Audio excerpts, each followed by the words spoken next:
नमस्कार. सर्वप्रथम मी भारतीय जनता पार्टीचे पक्षाचे नेते सन्माननीय श्री रामशेठ ठाकूर साहेब तसंच सन्मान्य प्रशांतदादा ठाकूर यांचे खूप खूप आभार मानते की वॉर्ड नंबर 16 मधील चारही उमेदवार आम्हाला पुन्हा एकदा उमेदवारी दिलेली आहे. त्याबद्दल मी सर्वांचा धन्यवाद व्यक्त करते.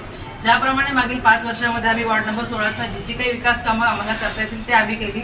पुन्हा एकदा आम्ही डॉक्टर कविता चौतमल, माझ्याबरोबर राजेश वावेकर, संतोष शेट्टी आणि समीरदादा ठाकूर पुन्हा एकदा या निवडणुकीनंतर नक्कीच आम्ही नागरिक येथील वॉर्ड नंबर 16च्या सर्व समस्या सोडवण्यासाठी आम्ही नक्कीच प्रयत्न करू आणि पुन्हा एकदा तुम्हा सर्वांचे आभार मानतो. धन्यवाद. नक्कीच पनवेल महानगरपालिकेची प्रथम निवडणूक 2017 साली झाली. 2017 ते 22 हा 5 वर्षाचा काळ. यामध्ये पुन्हा एकदा पक्षाचे मी आभार व्यक्त करते की भारतीय जनता पार्टीचे वतीने मला अडीच वर्ष असं 2 वेळा पनवेलचे महापौर होण्याचा मान मिळाला. त्याबद्दल त्यांचे आभार.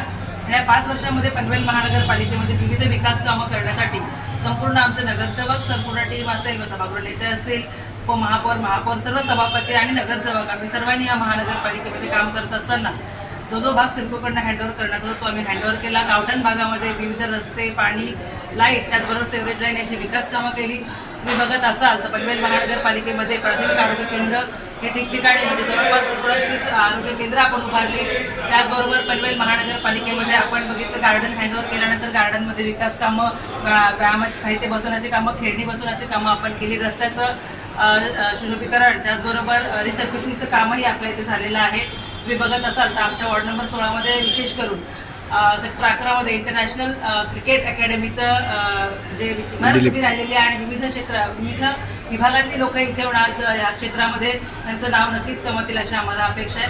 त्याचबरोबर तुम्ही बघत असाल तर पनवेल महानगरपालिकेला स्वतःचं कुठल्याही प्रकारचं असं हॉस्पिटल नव्हतं. आज आसुडगाव येथे जवळजवळ 450 बेडचं हॉस्पिटलचं भूमिपूजन हे आमच्या काळामध्ये झालेलं आहे. याचा खूप आम्हाला आनंद वाटते. पुढच्या काळामध्ये येणारी गोरगरीब जनता असेल त्या हॉस्पिटलचा फायदा घेतील. यामध्ये मॅटर्निटी वॉर्ड, त्याचबरोबर orthopaedic, surgery, in fact heart care सेंटरही तिथे तयार होणार आहे.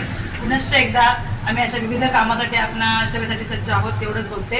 आणि येणाऱ्या 15 जानेवारीला कृपया सर्व नागरिकांना विनंती आहे की 1 ते 20 वॉर्डामध्ये जे महायुतीचे उमेदवार आहे, भारतीय जनता पार्टी, राष्ट्रवादी, शिवसेना, युतीचे उमेदवार, सर्वांनाच आमच्या कमळासमोर जे निशाणी आहे त्याच्यासमोरचं बटन दाबून सर्वांना विजय करा.